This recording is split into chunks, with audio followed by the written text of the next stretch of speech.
Assalamualaikum Waalaikumsalam warahmatullahi ta'ala wabarakatuh. Alhamdulillah rabbil alamin wa bihi nasta'inu ala umurid dunya waddin.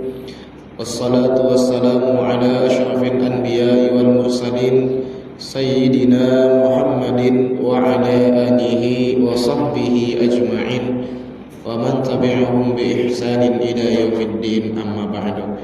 Asyhadu an la ilaha illallah wahdahu la syarika lah wa asyhadu anna sayyidina Muhammadan abduhu wa rasuluh alladzi la nabiyya ba'dah. Allahumma akhrijna min zulumatil wahm wa akrimna binuril fahm waftah 'alaina bima'rifatil ilm wa sahhil akhlaqana bil hilm waj'alna mimman yastami'una al-qawla fayattabi'una ahsana. Subhanaka la ilma lana illa ma 'allamtana innaka antal alimul hakim. Wa la haula wa la quwwata illa billah. Alhamdulillah, pertama-tama puja dan puji syukur marilah kita sama-sama haturkan kepada zat Allah Subhanahu wa taala yang Maha Kuasa, yang mana alhamdulillah tuan-tuan, puan-puan, pada kesempatan kali ini kita sama-sama mampu berkumpul, diberikan taufik, diberikan kekuatan untuk bermuajahah, untuk sama-sama menghadiri majlis yang sangat mulia di sisi Allah Subhanahu wa taala, yaitu majlis ilmu. Maka kita berdoa kepada Allah, moga-moga Allah Subhanahu wa taala menjadikan langkah-langkah kita sebagai kebaikan, menjadikan langkah-langkah kita sebagai penghapus daripada dosa, dan Allah istiqamahkan kita, Allah berikan kelezatan, kenikmatan bagi kita dalam melaksanakan ketaatan kepadanya. Amin ya Allah ya Rabbal alamin. Salawat dan salam kita curah limpahkan kepada junjungan alam, panutan kita baginda Nabi Muhammad sallallahu alaihi wasallam, kepada para sahabat, para tabi'in, tabi'ut tabi'in, juga kepada kita selaku umatnya. Moga-moga kita semua diaku sebagai umat beliau, diberikan kekuatan untuk menjalankan sunnah beliau, meninggikan syiar agama beliau, dan kita berharap tentunya moga-moga Allah Subhanahu wa taala memberikan kepada kita di yaumil kiamah nanti syafaatul uzma, syafaat yang paling agung di yaumil kiamah. Amin amin ya Allah ya Rabbal alamin. Yang saya hormati tuan-tuan, puan-puan jamaah Masjid Jami' Ar-Rahman Kampung Luagan, Bengawan. Alhamdulillah tuan-tuan, puan-puan, mungkin ini pertama kalinya saya ada buat kuliah di masjid ini, mungkin juga sebagai pengenalan kepada tuan-tuan, puan-puan semua. Saya ini dari Sabungawan, tuan.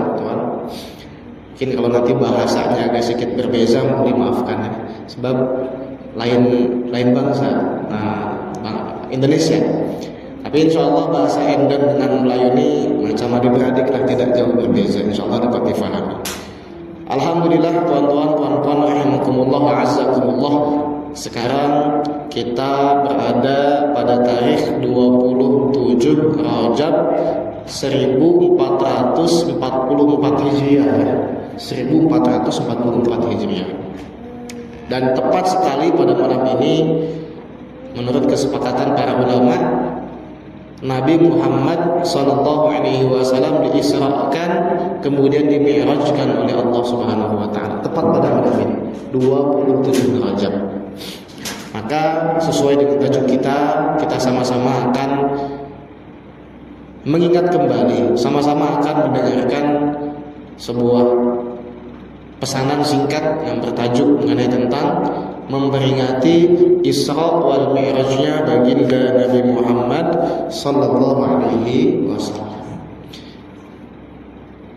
Maka tuan-tuan, puan-puan yang dimuliakan Allah, biasanya di bulan ini para ulama mengajarkan kepada kita satu doa yang diajarkan oleh baginda Nabi, yang biasa kita dawamkan tuan-tuan selepas sholat, dan selalu kita dengar doa ini, Allahumma barik lana fi Rajab wa Sya'ban wa ballighna Ramadan wa hassil maqasidana.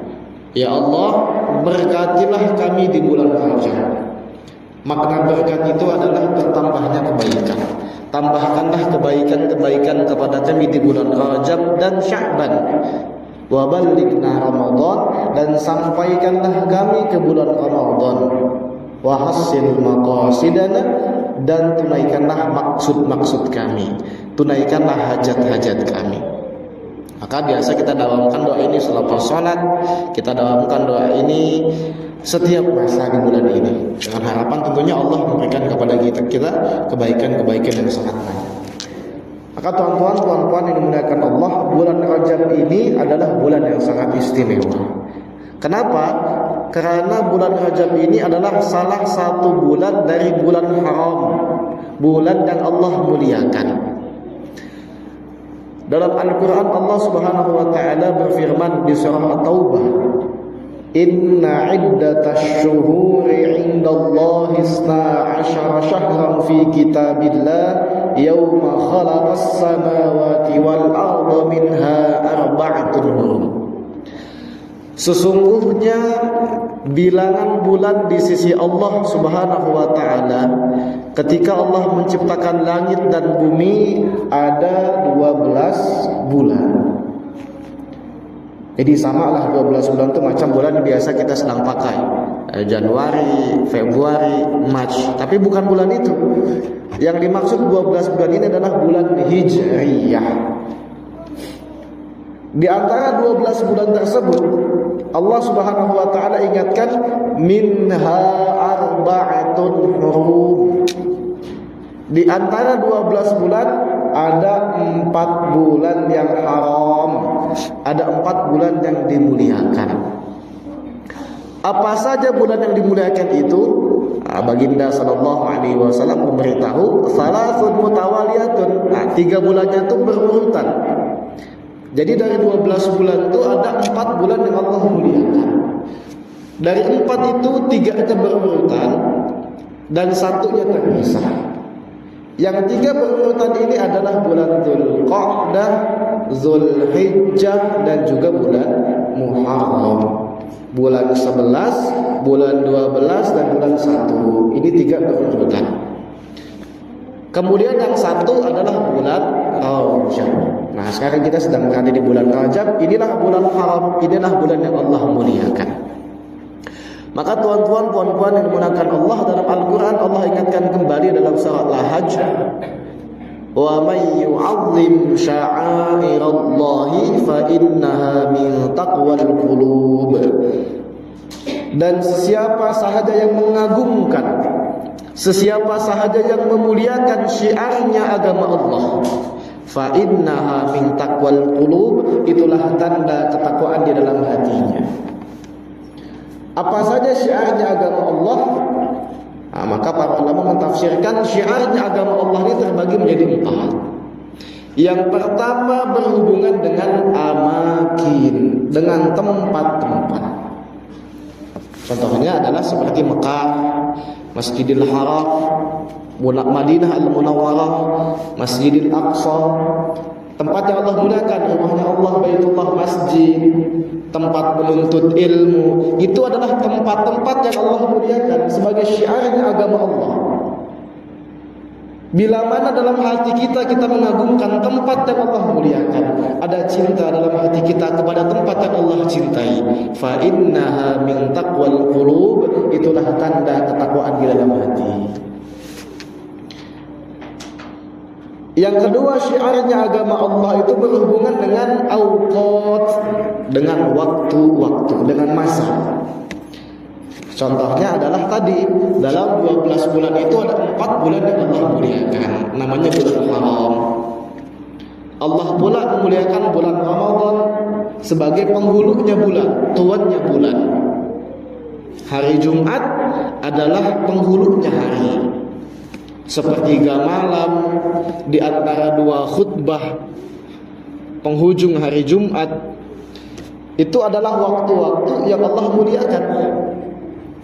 Maka tuan-tuan, puan-puan, tanyakan kepada hati kita, bila mana kita memuliakan bulan haram, bila mana kita memuliakan bulan Ramadan, kita memuliakan hari Jumat, kita memuliakan waktu-waktu yang Allah muliakan, fa innaha min taqwal qulub, itulah tanda ketakwaan, itulah tanda keimanan di dalam hati.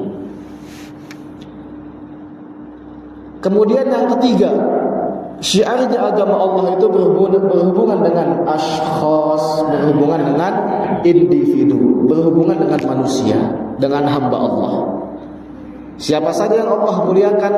Para nabi, para malaikat, kemudian para sahabat, para tabi'in, para ulama, keturunan-keturunan baginda Nabi, orang-orang yang saleh, penghafaz-penghafaz Al-Quran, wali-walinya Allah. Itulah orang yang Allah muliakan. Bila mana dalam hati kita ada cinta kepada orang yang Allah cintai, dalam hati kita memuliakan orang yang Allah muliakan dalam syariat, fa innaha min taqwal qulub, itulah tanda ketakwaan di dalam hati. Kemudian yang keempat, yang terakhir, syiarnya agama Allah berhubungan dengan hadisat atau ahwal. Maknanya adalah kejadian-kejadian. Contohnya adalah seperti Isra wal Mi'raj. Kemudian ada nuzulul Quran, dilahirkannya baginda Nabi, perang Badar, perang Uhud, kejadian-kejadian yang Allah muliakan. Bila mana dalam hati kita pun sama memuliakan sebagai syiarnya agama Allah, itulah tanda ketakwaan dalam hati. Maka tugas kita sekarang ini, tuan-tuan, puan-puan, rahimakumullah, azzakumullah, kita tanyakan kepada hati kita, adakah kita memuliakan Isra wal Mi'raj? Adalah dalam hati kita, adakah dalam hati kita mencintai Isra wal Mi'raj? Kita mencintai hari Jumat, kita mencintai waktu-waktu yang telah Allah muliakan sebagai syiarnya agama Allah. Bila mana ada, alhamdulillah, itulah makna ada ketakwaan dalam hati kita, ada iman dalam hati kita. Namun seandainya tuan-tuan, puan-puan, dalam hati kita ini tiada beza saja, syiar agama Allah dengan lain itu tiada beza. Apa Mekah Mukarramah ini tiada apa-apanya, sama saja Mekah dengan Bungawan katanya. Kacau kan. Madinah itu tidak jauh beda dengan Sabah katanya. Masjidil Aqsa dengan Masjid di luar ini sama saja katanya. Ini tandanya mungkin imannya sedang lemah atau tiada iman dalam hatinya. Sebab Allah katakan, bila mana kita memuliakan apa yang Allah muliakan, itulah tanda keimanan dalam hati. Tiada beza ulama dengan orang biasa, itu sama-sama manusia katanya itu. Na'udzubillah, summa na'udzubillah. Tanyakan ke dalam hati kita, bila mana tidak ada kita memuliakan apa yang Allah muliakan, maka perbanyaklah beristighfar, mungkin keimanan kita sedang lemah. Alhamdulillah. Tuan-tuan, puan-puan yang dimuliakan Allah Subhanahu wa taala, itulah 4 bulan tadi yang dimuliakan Allah sebagai bulan haram. Nah, sekarang kita sedang berada di bulan Rajab. Di bulan Rajab ini, tuan-tuan, puan-puan, ulama biasa mengingatkan kita bahwa bulan Rajab ini adalah bulan menanam. Bulan apa? Bulan menanam. Di bulan Sya'ban kita nanti tinggal menyiram. Nah, diibaratkan seperti dengan tanaman, menyiram tanaman. Maka ketika di bulan Ramadan nanti kita tinggal memetik hasil, memanen. Buahnya itu tinggal kita ambil. Maknanya apa? Di bulan Rajab ini kita haruslah sudah bersedia. Kita kena sudah bersiap-siap dengan amalan-amalan. Sehingga di bulan Sya'ban nanti kita tinggal membiasakan.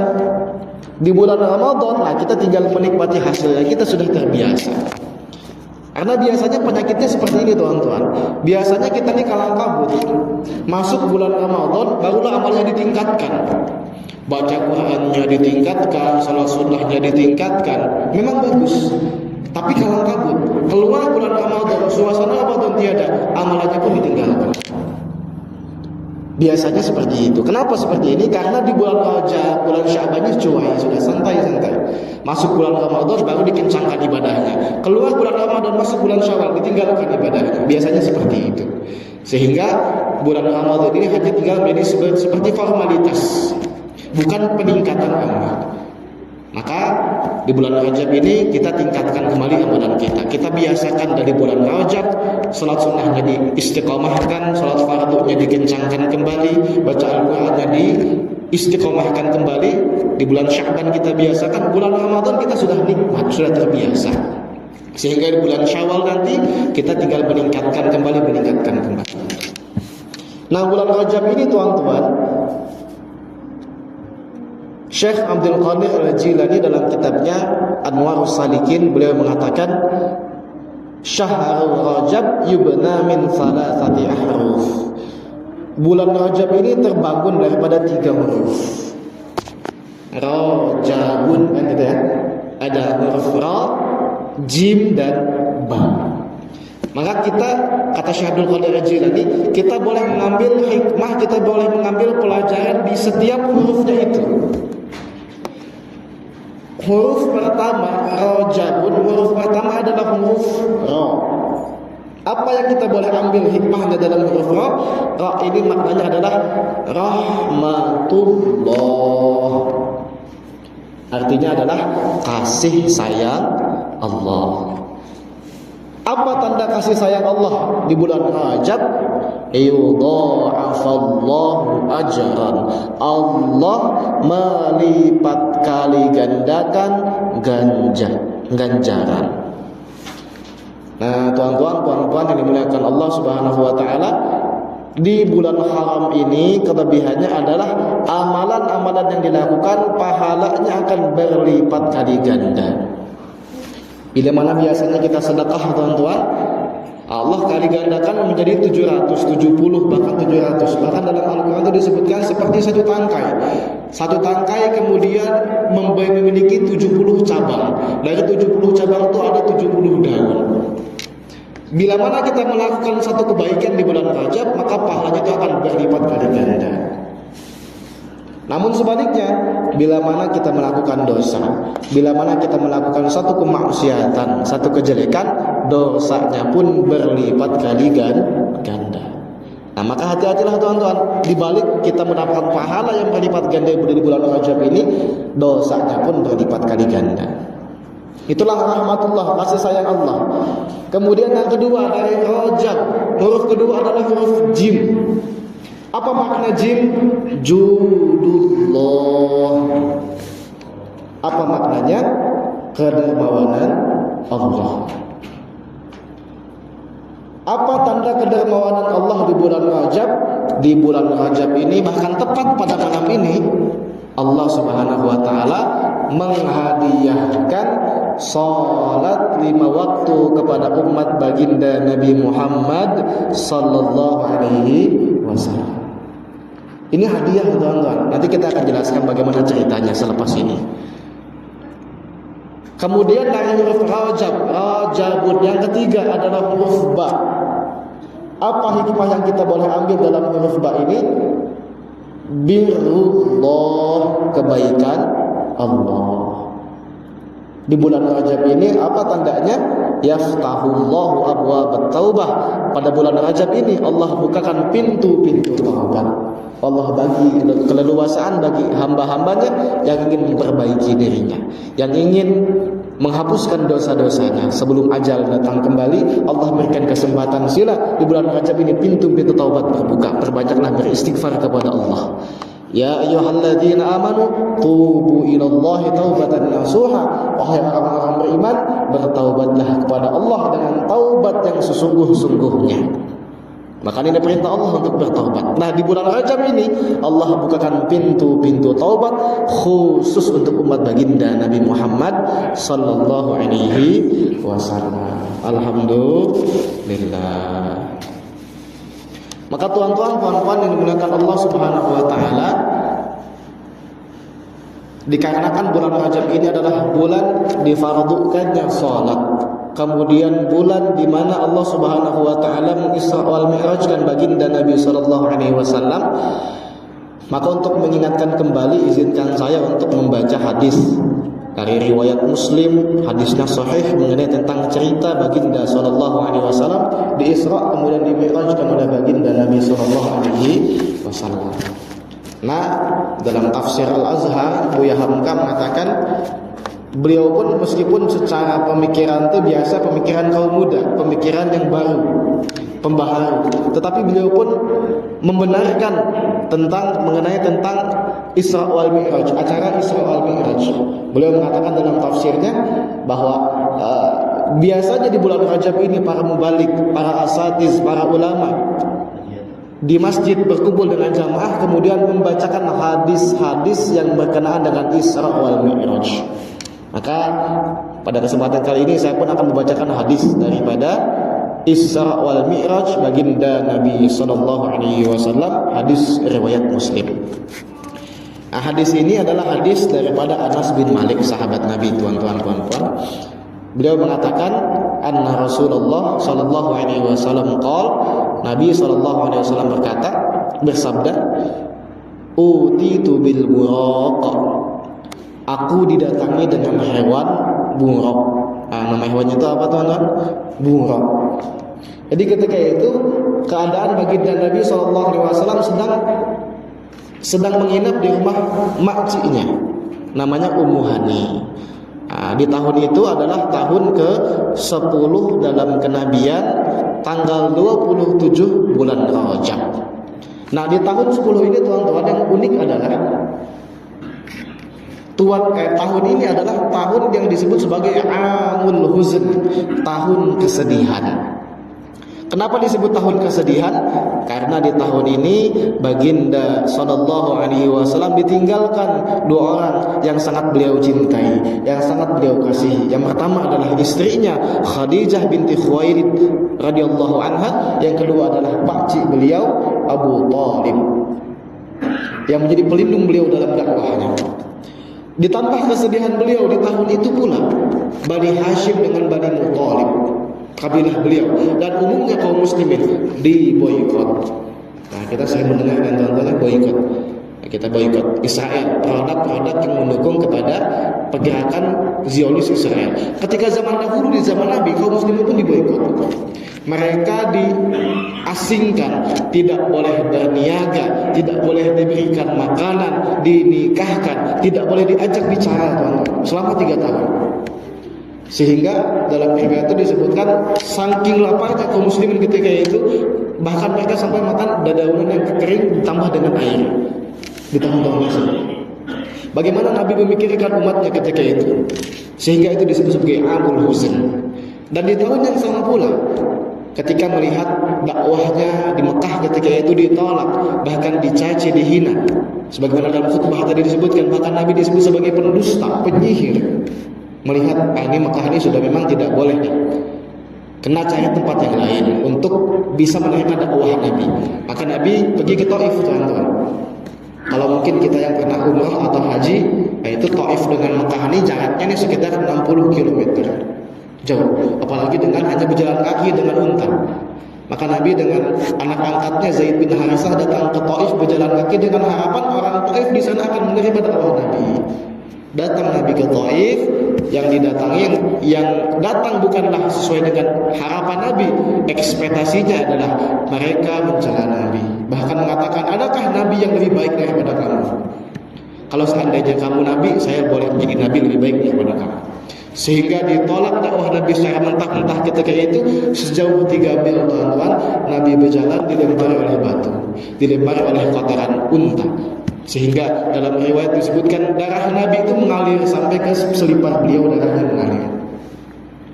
Ketika dakwahnya ditolak seperti itu, dalam keadaan bersedih, Nabi Muhammad SAW didatangi oleh malaikat penjaga gunung, didatangi oleh malaikat penjaga angin. Wahai Muhammad, seandainya kau mengizinkan, saya akan hancurkan Taif ini. Apa jawaban baginda Nabi? Wahai malaikat, seandainya saya berharap di antara keturunan mereka ada yang menerima ajaran agama Islam. Dan sehingga dalam sejarah itu disebutkan keturunan Taif ini nanti dia ini berhijrah ke Gujarat di India. Di India mereka mendakwahkan agama Islam, di Aceh mendakwahkan agama Islam di Nusantara. Sehingga asbabnya mungkin di Indonesia ataupun khususnya di Melayu, itu tuh Islamnya itu adalah dakwah dahulu daripada kaum Gujarat, India, yang mereka ini keturunan dari Bani Taif di Arab. Dan boleh jadi mungkin kita semua ini adalah hasil daripada keturunan-keturunan atau dakwah Islam mereka, orang-orang Islam di Taif dahulu.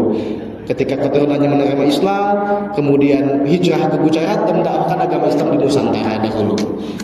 Ini hikmah daripada dakwah Nabi. Nah, di tahun 10 itu disebut sebagai tahun kesedihan. Banyaknya ujian cobaan kepada Nabi. Maka Allah hibur baginda Nabi. Allah tenangkan baginda Nabi. Allah memberikan hadiah yang sangat luar biasa.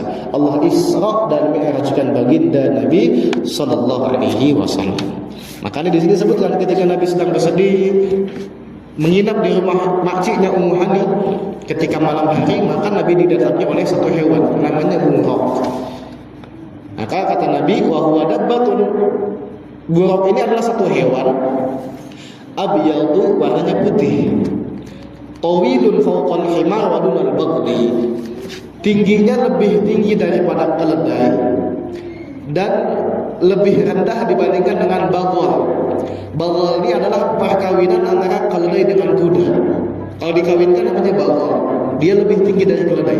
Nah, hewan buraq ini lebih tinggi dari keledai tapi tidak melebihi tingginya bagol.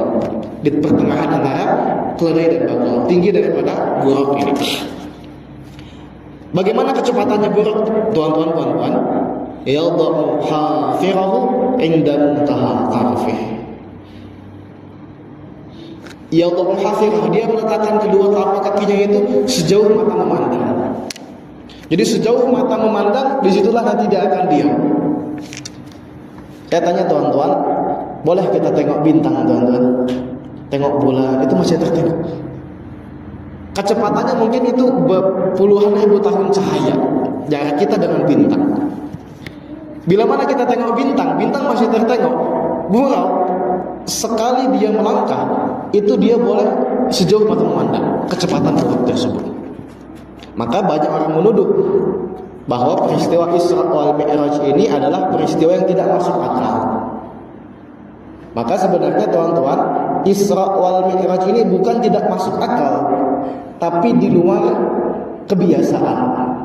Kita kena membedakan antara tidak masuk akal dengan di luar kebiasaan. Di luar akal itu, tidak masuk akal itu maksudnya adalah ketika mana ada dua hal yang bertentangan terjadi dalam satu masa. Contohnya, saya katakan air ini sejuk, tapi saya pula mengatakan air ini panas. Sejuk dan panas itu suatu hal yang bertentangan, dua hal yang bertentangan. Tidak boleh berada dalam satu masa. Bila mana saya mengatakan air ini sejuk dan air ini panas, itu namanya tidak masuk akal. Sebab kontradiksi dalam ilmu mantik, law of contradiction, ada dua hal yang bertentangan berada dalam satu masa. Itu namanya tidak masuk akal. Atau saya mengatakan gini, saya hidup dan saya mati. Itu tidak mungkin, tidak masuk akal. Sebab hidup dan mati adalah bertentangan, berlainan. Karena ada salah satu yang ada. Itu namanya tidak masuk akal. Tapi kejadian Isra wal Mi'raj itu bukan tidak masuk akal, adalah berbeda di luar kebiasaan. Apa kebiasaan? Nah, Tuhan Allah Subhanahu wa taala ketika menciptakan langit dan bumi, Allah pun menciptakan sistem ketetapan yang akan terjadi secara tetap. Tetapi Allah Subhanahu wa taala mampu mematahkan ketetapan tersebut dengan kuasanya. Sehingga ketika mana Allah mematahkan ketetapannya, itu bukan tidak masuk akal, tapi di luar kebiasaan. Contohnya apa? Allah tetapkan api itu sifatnya panas. Api sifatnya panas. Apakah Allah mampu menjadikan api sejuk? Mampu. Contohnya ketika zaman Nabi Ibrahim. Ketika Nabi Ibrahim dilemparkan ke dalam kobaran api, api menjadi sejuk. Apakah itu tidak masuk akal? Itu masuk akal, tapi di luar kebiasaan. Dikatakan tidak masuk akal adalah ketika kita mengatakan api itu panas dan api itu sejuk. Itu tidak masuk akal. Sebab panas dengan sejuk itu berlainan, bertentangan. Bila mana kita menyatukan dalam satu masa, itu tidak masuk akal. Tapi bila mana kita mengatakan api menjadi sejuk dengan kuasa Allah, itu di luar kebiasaan. Nah, kebiasaannya dahulu orang dari Mekah ke Masjidil Aqsa, ke Palestina di Syam dahulu, itu perjalanan membutuhkan masa 40 hari 40 malam. Kebiasaannya Apakah Allah mampu menjadikan Nabi Muhammad datang dari Mekah ke Madinah? Dari Mekah ke Syam, ke Palestina ketika itu dalam masa semalam saja? Allah mampu mematahkan hukum fisika yang Allah tetapkan secara tetap. Jadi Isra wal Mi'raj ini bukan tidak masuk akal. Isra wal Mi'raj ini adalah masuk akal. Hanya saja di luar kebiasaan. Karena Allah mampu mematahkan ketetapan yang telah Allah putuskan. Tetapi bila mana ada orang mengatakan, tidak mungkin, lain sebagainya, mungkin perdebatannya itu bukan tentang tidak masuk akal atau masuk akal. Perdebatannya adalah adakah pencipta itu ada? Adakah Tuhan itu ada? Itu lain perdebatan lagi. Bila mana kita telah meyakini bahwa Allah adalah Tuhan, Allah adalah pencipta segala sesuatu, maka hal tersebut adalah hal yang sangat mudah bagi Allah Subhanahu wa taala. Menjadikan buruk lebih cepat pun Allah mampu. Maka ketika Nabi menaiki buruk tadi, tuan-tuan, maka Nabi bersabda, "Faraqibtuhu hatta ataitu Baitul Maqdis." Maka aku menaiki buruk itu sampai ke Baitul Maqdis. Qala farabattuhu bil halqati allati yarbitu bihil anbiya. Maka aku ketika sampai di Baitul Maqdis, aku mengikat hewan buruk tadi di tempat yang biasa Nabi mengikat hewan mereka, para nabi-nabi. Summa dakhaltul masjid fa shallaitu fihi rak'atain. Maka aku masuk ke masjid Baitul Maqdis. Maka aku masuk ke Masjidil Aqsa, kemudian salat 2 rakaat. Summa kharajtu, kemudian aku keluar dari masjid. Faja'ani Jibril, maka Jibril datang kepadaku. Bi'ina'in min khamrin wa ina'in min laban. Maka ketika Nabi keluar dari masjid berjumpa dengan Jibril, Jibril membawa 2 wadah, teman-teman. Satu wadahnya ini berupa khamr, yang satu wadah berupa susu. Nabi silahkan pilih, mana wadah yang kau pilih. Maka Nabi bersabda, fakhtartul laban, aku memilih wadah yang isinya susu. Faqala Jibril, ikhtartal fitrah. Maka Jibril mengatakan, engkau telah memilih fitrah. Selepas ini summa araja bina ila sama, maka aku dengan Jibril naik ke langit pertama. Jadi tuan-tuan, perlu kita pahami apa itu Isra wal Mi'raj. Kadang-kadang ada sebagian orang memahami Isra wal Mi'raj ini satu kejadian. Tidak, Isra wal Mi'raj ini 2 kejadian. Isra itu adalah perjalanan malam. Artinya Nabi Muhammad dari Masjidil Haram ke Masjidil Aqsa itu namanya Isra. Subhanalladzi asra bi'abdihi lailan minal masjidil haram ilal masjidil aqsa alladzi barakna haulah. Maha suci Allah yang telah menjalankan Nabi Muhammad, hambanya, dari Masjidil Haram di Mekah ke Masjidil Aqsa di Palestina. Itu namanya Isra. Jadi Isra ini perjalanan dari Masjidil Haram ke Masjidil Aqsa. Nah, disebut Mi'raj artinya itu naik. Mi'raj artinya naik. Nah, Mi'raj Nabi adalah dari Masjidil Aqsa tadi naik ke Sidratul Muntaha, ke tempat tertinggi. Jadi seperti vertikal dari Masjidil Haram ke Masjidil Aqsa, Masjidil Aqsa naik ke atas.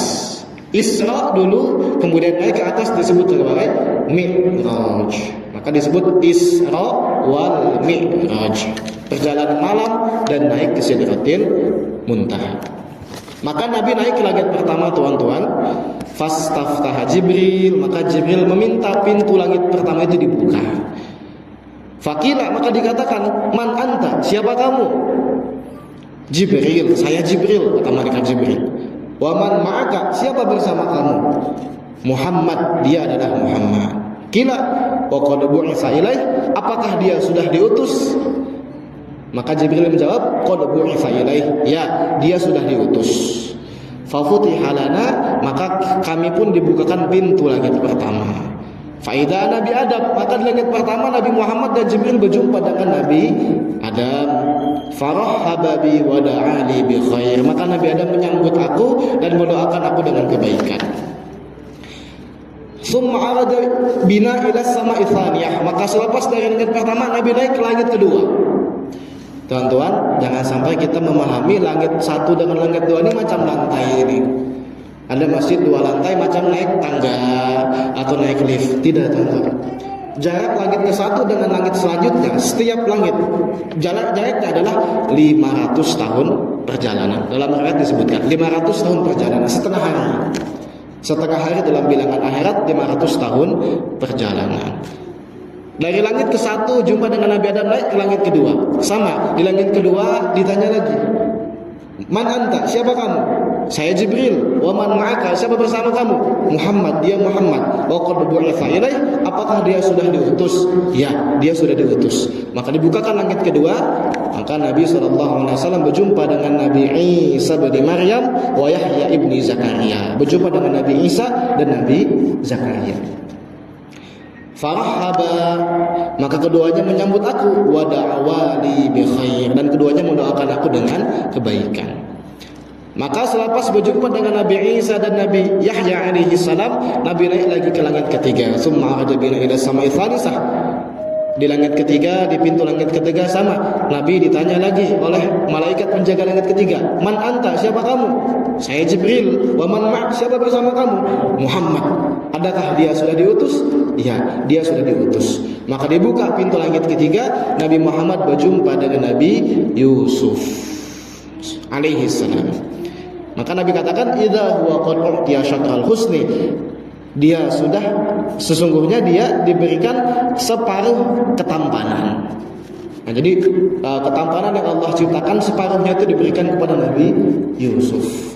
Kata Nabi Muhammad, "Farahaba wa da'ani bi khair." Maka Nabi Yusuf menyambut aku dan mendoakan aku dengan kebaikan. Selepas itu, summa arajabina ila samai rabi'ah, naik lagi ke langit yang keempat. Dan sama, di langit keempat pun ditanya, "Siapa kamu?" "Saya Jibril." "Siapa bersama kamu?" "Muhammad." "Adakah dia sudah diutus?" "Ya, dia sudah diutus." Maka dibukakan langit yang keempat, berjumpalah Nabi Muhammad, faida Nabi Idris, saya berjumpa dengan Nabi Idris alaihi salam. Tak perlu diluruskan teman-teman, banyak kita mendengar kisah Nabi Idris alaihi salam sedang berada di surga. Kita banyak mendengar cerita itu. Nabi Idris berjumpa dengan malaikat maut, meminta untuk dicabut nyawanya. Ketika dicabut nyawanya, dibawa ke surga. Nabi Idris makan makanan surga. Ketika waktunya sudah habis, Nabi Idris mengatakan, "Selipar saya tertinggal di belakang." Maka Nabi Idris datang mengambil selipar, tapi Nabi Idris tidak balik lagi. Sampai sekarang Nabi Idris di surga. Nah, banyak cerita yang bersebar di antara kita seperti itu. Maka Buya Yahya yang mengatakan dalam tafsirnya, itu cerita yang tidak memiliki asas, itu cerita yang tidak memiliki dasar. Sebenarnya Nabi Idris alaihissalam sedang berada di langit keempat. Dan mereka yang mengatakan kisah-kisah seperti itu, kisah Israiliyat, mengatakan bahwa memang kisah ini ada dasar ayatnya. Ayatnya mengatakan, "Wa rafa'nahu makanan 'aliyya," dan kami angkat Idris kepada makom yang tinggi. Jadi Nabi Idris ini berada di surga, kata mereka. Maka Buya Yahya mengatakan, Buya Hamka mengatakan, dimaksud dinaikkan itu adalah dinaikkan derajatnya. Sebagaimana Allah mengangkat derajat orang beriman dan berilmu, sebegitupun Allah mengangkat derajat Nabi Idris alaihi salam. Jadi cerita Nabi Idris menipu ataupun menipu malaikat itu tidak benar, tidak ada asasnya. Di langit keempat pun sama, Nabi Idris alaihi salam menyambut Nabi dan mendoakan Nabi dengan kebaikan. Kemudian Nabi naik ke langit yang kelima, sama ditanya, "Siapa kamu?" "Saya Jibril." "Siapa bersama kamu?" "Dia Muhammad." "Adakah dia sudah diutus?" "Ya, dia sudah diutus." Maka dibuka langit yang kelima, Nabi Muhammad berjumpa dengan Nabi Harun alaihi salam. Farahaba wa da'ali bi khair. Dia menyambut aku dan dia mendoakan aku dengan kebaikan. Naik lagi Nabi Muhammad ke langit yang ke-6. Ditanya pula, "Siapa kamu?" "Saya Jibril." "Siapa bersama kamu?" "Dia Muhammad." "Adakah dia sudah diutus?" "Ya, dia sudah diutus."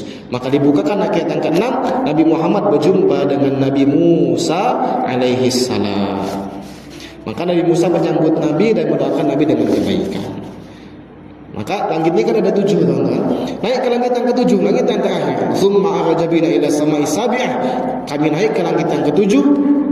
Ditanya pula, "Siapa kamu?" "Saya Jibril." "Siapa bersama kamu?" "Dia Muhammad." "Adakah dia sudah diutus?"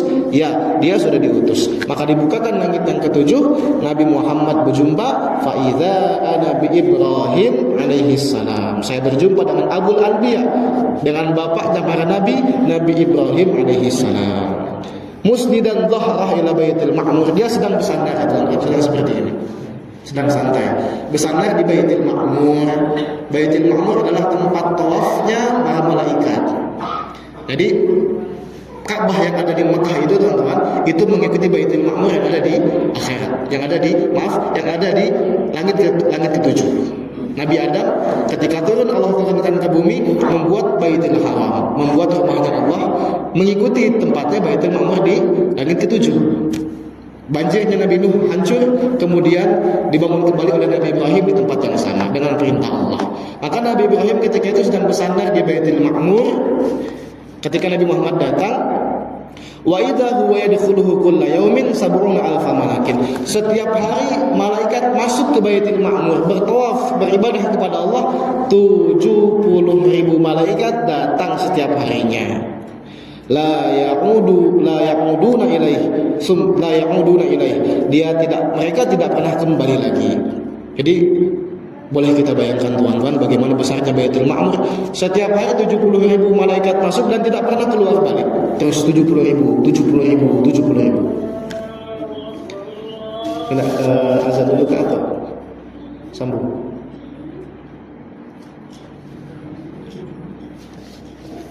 Insyaallah. Kita nanti sambung sedikit lagi teman-teman ya.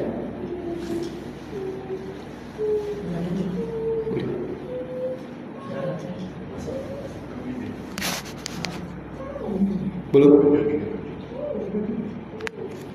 Lagi ya. Kita sambungkan pembahasan yang tadi sekejap.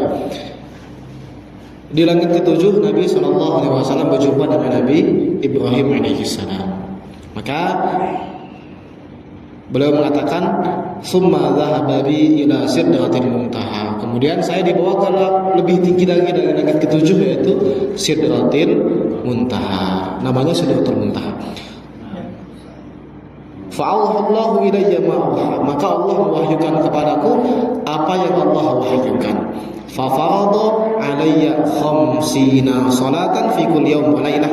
Maka pertamanya tuan-tuan, Nabi SAW itu mendapatkan 50 waktu salat. Jadi difardukan yang pertama itu adalah 50 waktu salat dalam sehari semalam. Maka fanazaltu ila Musa alaihi salam. Maka selepas Nabi Muhammad datang naik ke Sidratul Muntaha, Allah fardukan, Allah berikan perintah salat kepada Nabi Muhammad dengan 50 waktu salat dalam sehari semalam. Maka Nabi Muhammad ketika turun berjumpa dengan Nabi Musa.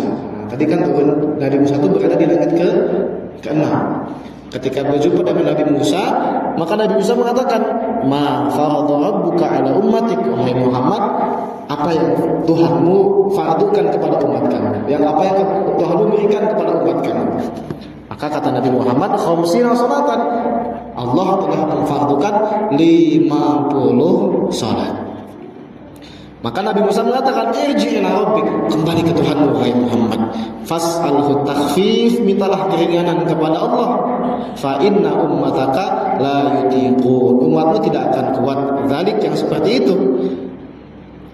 Fa inni qad balautu bani Israil wa khabartuhum. Dan aku sudah menguji Bani Israel dengan hal yang serupa dan mereka tidak mampu.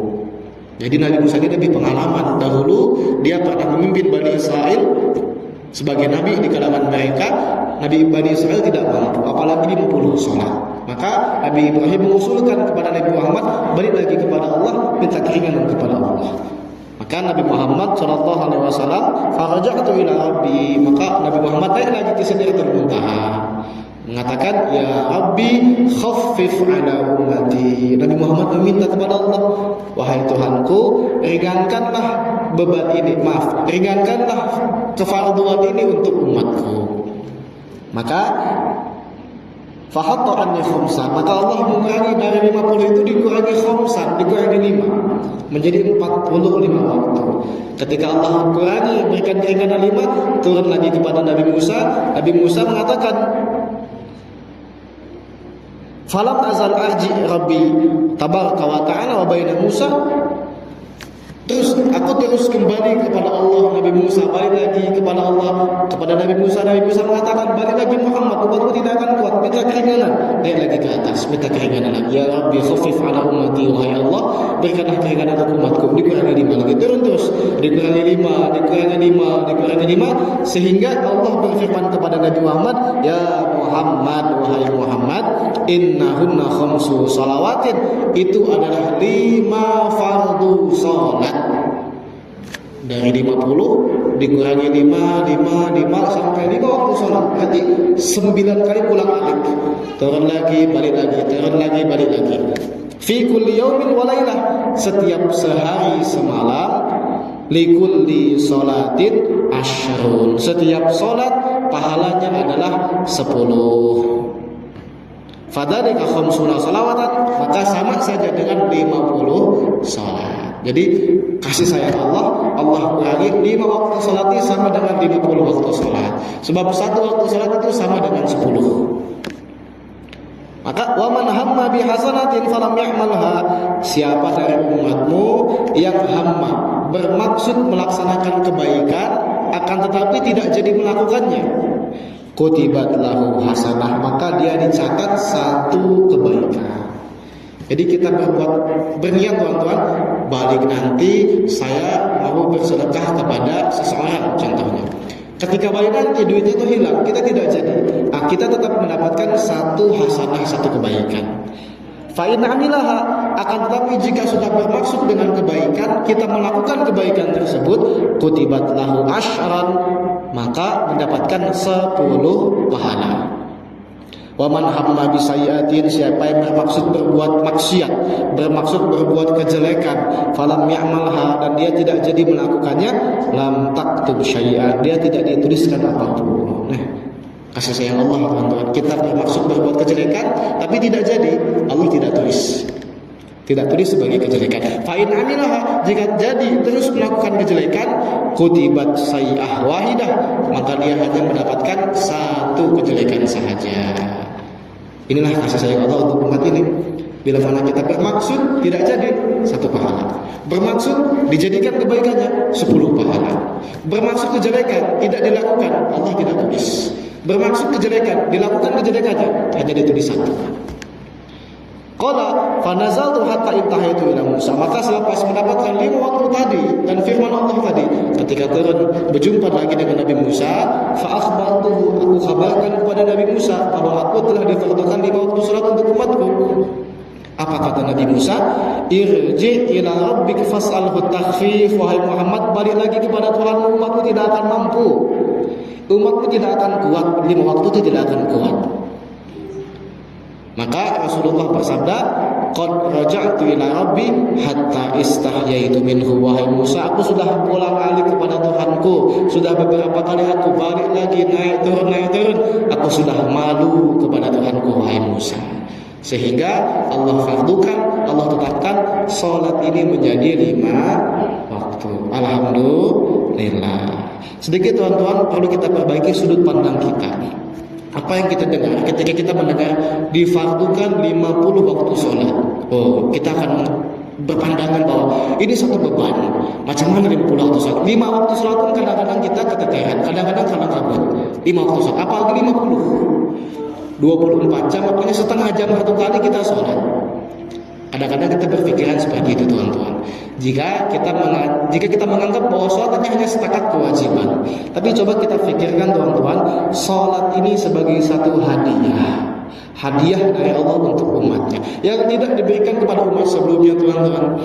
Umat sebelum Nabi Muhammad, ketika mereka menginginkan sesuatu, datang kepada nabinya, wahai Nabi Allah, doakan kepada Allah supaya begini. Maka nabinya doakan. Nabinya itu sebagai wasilah, dia tidak punya privilege, tidak punya kekhususan untuk langsung terus doa kepada Allah. Dalam bahasa Melayu itu terus dari doa kepada Allah. Jadi macam saya kalau dulu dari ke Endon, itu dari Keke ke Kuala Lumpur, kemudian ke Jakarta. Sekarang senang, Keke dari langsung ke Jakarta. Dulu itu seperti itu. Umat sebelum Nabi Muhammad ingin berdoa itu tidak langsung ke Jakarta gitu. Dia kena ke KL dulu, baru ke Jakarta. Kena datang ke Nabi, wahai Nabi doakan kepada Allah saya ingin ini. Wahai Nabi doakan kepada Allah saya ingin ini. Tidak boleh kepada saya langsung. Zaman dulu, sebelum umat Nabi Muhammad. Sekarang kita diberikan keleluasaan, wahai hambaku, seakan-akan Allah mengatakan seperti itu, silahkan datang, tidak perlu datang kepada Nabi kamu. Sebab Nabi Muhammad diutus kepada seluruh manusia, bukan hanya satu bangsa, bukan hanya kepada bangsa Arab saja, kepada seluruh manusia. Dan Nabi Muhammad sudah meninggal, sedangkan ajarannya terus hidup berabad-abad. Sehingga kita diberikan kekhususan, privilege, hadiah dari Allah. Silahkan jika kamu ingin berdoa, datang sujud, angkat tangan, doa sesuka hati kamu. Wa qala rabbukum ud'uni astajib lakum. Doa kepadaku, aku kabulkan kepada kamu. Bayangkan kita diberi hadiah 50. Tuan-tuan kalau dikasih hadiah 5 ringgit dengan 50 ringgit, mau mana tuan-tuan? Oh, saya ini 5 ringgit saja kakak. Itu mungkin pikirannya sudah kita ada dicek dulu, ini kayaknya panas katanya. Orang itu kalau ditawarkan 50 ringgit dengan 5 ringgit, dia akan mengatakan saya ingin 50 ringgit. Tapi kenapa kita menganggap 50 sholat itu sebagai beban? Itu 50 hadiah. Tapi Nabi Musa menganggap pengalaman beliau, mereka dahulu umatnya itu tidak mampu untuk melaksanakan 50 waktu meskipun itu hadiah, maka mereka keringanan lagi. Sehingga 50 Nabi Musa mengatakan tidak mampu nih. Balik lagi, Nabi Muhammad, saya sudah malu wahai Musa. Sehingga bila mana kita menganggap 5 waktu sholat ini sebagai hadiah dari Allah, maka kita akan merasakan senang. Bila kita tahu dulu itu tidak ada sholat langsung doa kepada Allah, sekarang kita bebas setiap doa, bahkan boleh ditambah sholat sunnahnya, tahajudnya, duhanya, qobliyah, ba'diyah, banyak kita langsung minta dari kepada Allah. Itu hadiah semua daripada Allah kepada umat baginda Nabi sallallahu alaihi wasallam. Dan apa maksud salat? Allah ingin supaya kita langsung berhadapan dengan Allah. Dalam at-tahiyat tuan-tuan, kita langsung berdialog, berbicara dengan Allah. At-tahiyatul mubarakatus salawatut thayyibatu lillah. At-tahiyat itu artinya penghormatan, segala penghormatan thayyibah yang baik, yang diberkati, lillah, hanya milik Allah. Kita langsung berdialog kepada Allah, kita memuji Allah. Kemudian assalamu alayka ayyuhan nabiyyu wa rahmatullahi wa barakatuh.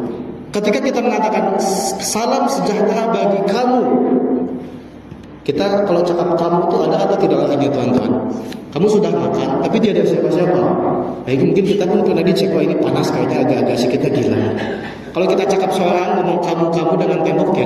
Tapi ketika kita sholat, kita mengatakan kamu, salam sejahtera bagi engkau, wahai Nabi, warahmatullah, dan rahmat Allah, wabarakatuh, dan keberkahan Allah. Maknanya memang betul-betul salam sejahtera ini sampai kepada Nabi Muhammad sallallahu alaihi wasallam. Karena dalam riwayat, orang yang berselawat kepada itu akan ditampakkan selawatnya. Kita betul-betul salam kepada Nabi. Assalamu alayka, salam sejahtera bagi engkau wahai Nabi Muhammad, sampai kepada Nabi Muhammad. Tidak cukup kepada Allah dan Nabi Muhammad. Assalamu alayna wa ala ibadillah salihin, salam sejahtera bagi kami dan hamba-hamba Allah yang saleh. Barulah kita bersyahadat asyhadu an la ilaha illallah wa asyhadu anna Muhammadar Rasulullah. Dan kemudian selawat kepada baginda sallallahu alaihi wasallam. Itulah